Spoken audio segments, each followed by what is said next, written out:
We all love origin stories, don't we? It's one of the most powerful and important features of someone's story. So much so that it could possibly make you sympathize with the villain and reject the hero. Hearing someone's origin story gives you that, oh, now I get it. Now I get you. Now I see you. How did Superman become Superman? Was it something he did?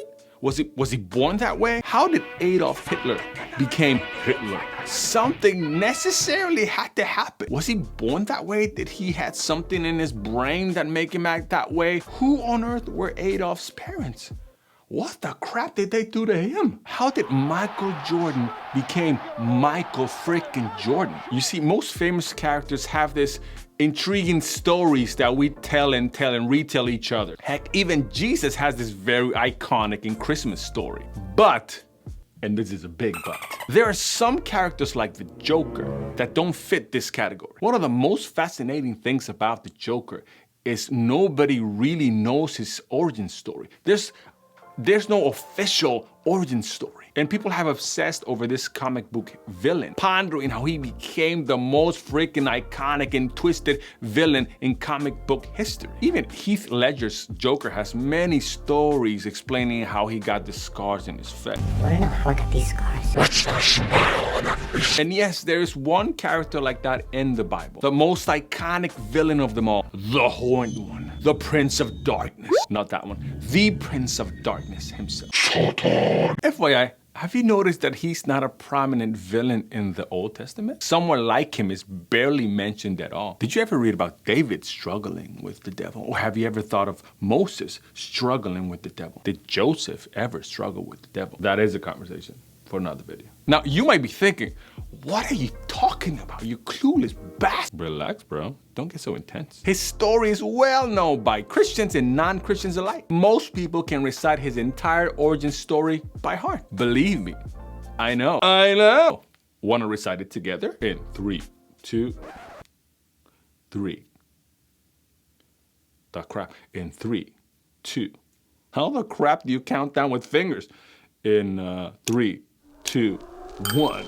Before God created the humans, he created the angels and all the armies of heaven. But there was one, the most powerful, the most beautiful, Lucifer. He was full of light and power, and he directed the choirs of heaven. But there was something brewing in his heart. He wanted to be like the Almighty. He wanted to take his throne, so he convinced millions and millions of angels to rebel against God, our heavenly coup. And after a great cosmic battle, they lost against God. And Lucifer and his angels were cast out from heaven, and they crashed into the earth. And now Satan and his angels tempt humans and orchestrates all kinds of evils. But there will be one day when they will be judged with no mercy and thrown into the lake of fire as we all watch them burn side by side while eating popcorn.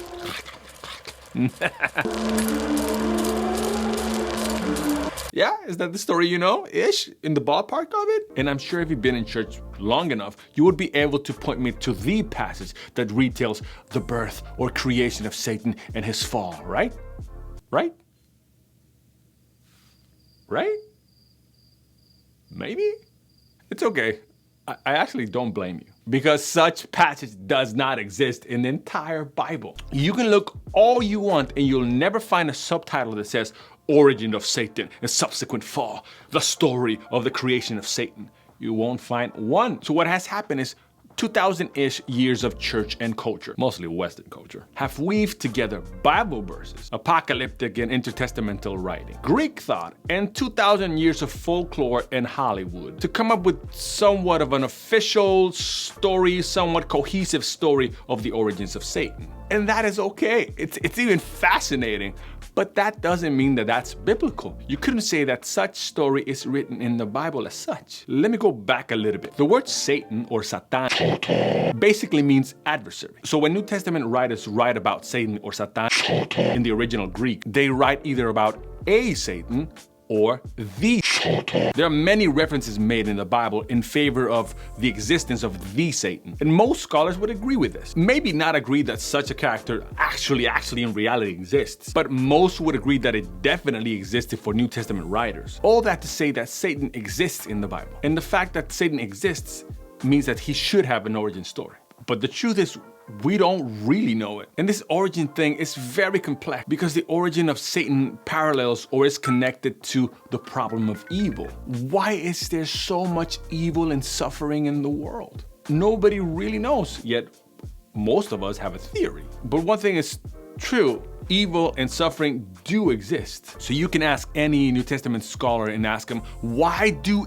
Satan, the evilest of all evil beings, exist or still exists?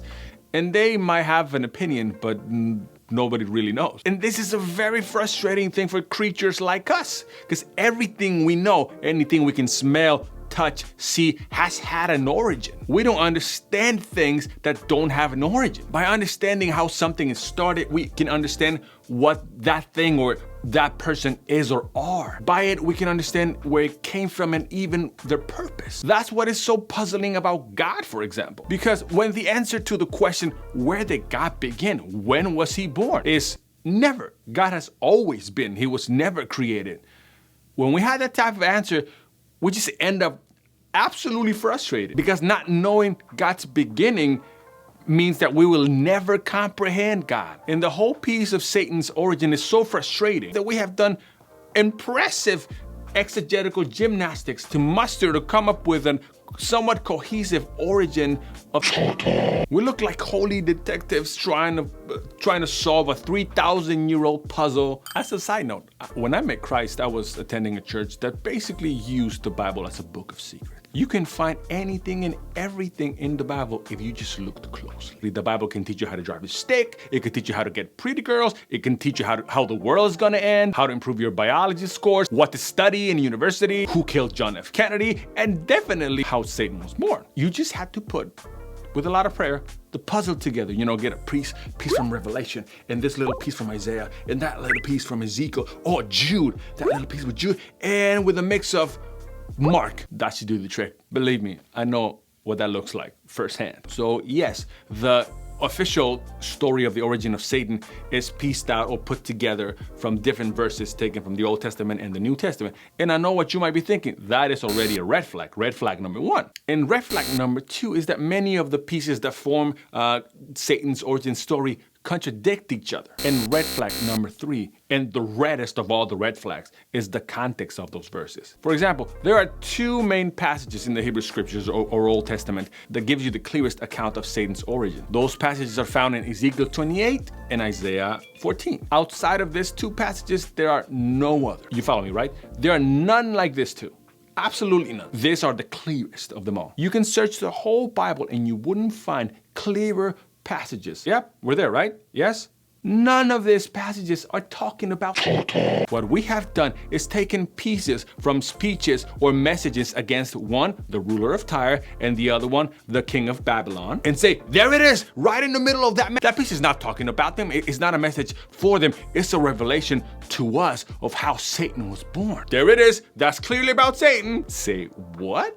This is what kind of did it for me. This would be like if you and I would go to Walmart to return something that I bought that was defective, malfunctioning. And I started having a heated conversation with somebody at customer service because they didn't want to either exchange the product or return my money. And once we were out of Walmart, you would tell me, how dare you say those things about my mother? And I would be like, come again? Yeah, how dare you? I should beat your freaking ass right now. And I'll be like, your mother? You clearly saw me talking to the person in customer service, right? What has your mother anything to do with this? How on earth was she a part of this conversation? Yeah, I saw you. I know who you were talking to, and I know what your conversation was about. But that moment when she refused to exchange you the product, right there, those things you said to her, those were about my mom. What? How? Yep, kind of exactly.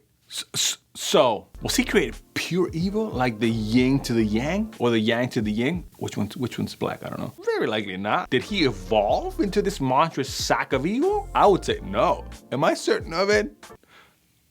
Ish. Is all of this uncertainty making you a little bit uncomfortable? Like you actually want to stop the video and leave? I absolutely get you, and I wouldn't blame you for it. The truth of the matter is that in this case, there is no certainty at all. And if you've been living in planet Earth for long enough, you would recognize that, yeah, that's sometimes how life is and life works, but the Bible? That's not how the Bible works, is it? Is it not? Is it? What do you think? So, was this video really about Satan? Maybe. Or, and this is a big or, was this really a video about our misguided approach to the Bible as the book that has all of the answers about pretty much anything? Maybe. You know, the Bible and its writers don't care about many things. And the things they care about, the things they think are important, they're written there. And the rest are just things for us to explore, ponder, and have fun. Fun with the Bible, you mean? Yes, fun.